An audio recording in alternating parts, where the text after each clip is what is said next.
শিকার। আজ মজা করে মানুষের রক্ত খাবো।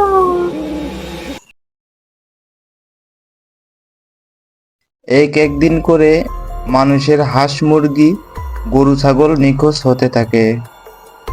না, প্রতিদিন হাঁস মুরগি গরু ছাগল আর ভালো লাগে না। সেদিন রাতে আপু তাড়াতাড়ি চল, অনেক রাত হয়ে গেছে। আজ বাড়ি ফিরতে অনেক রাত হয়ে গেল। পেয়ে গেলাম শিকার। আজ মজা করে মানুষের রক্ত খাবো।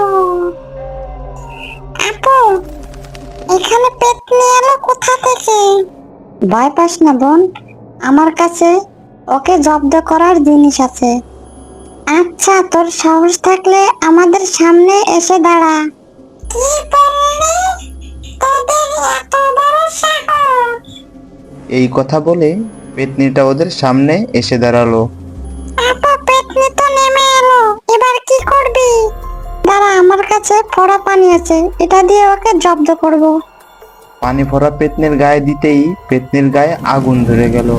ছেড়ে দে আমাকে, ছেড়ে দে। তারপর পেতনিটা বাতাসের সাথে মিশে গেল। তারপরে তারা দু বোন দৌড়ে গ্রামের দিকে চলে গেল। বন্ধুরা, গল্পটি কেমন লাগলো অবশ্যই কমেন্টে জানাবেন। আর এমন সব মজার মজার ভিডিও পেতে চ্যানেলটি সাবস্ক্রাইব করে সাথে থাকবেন।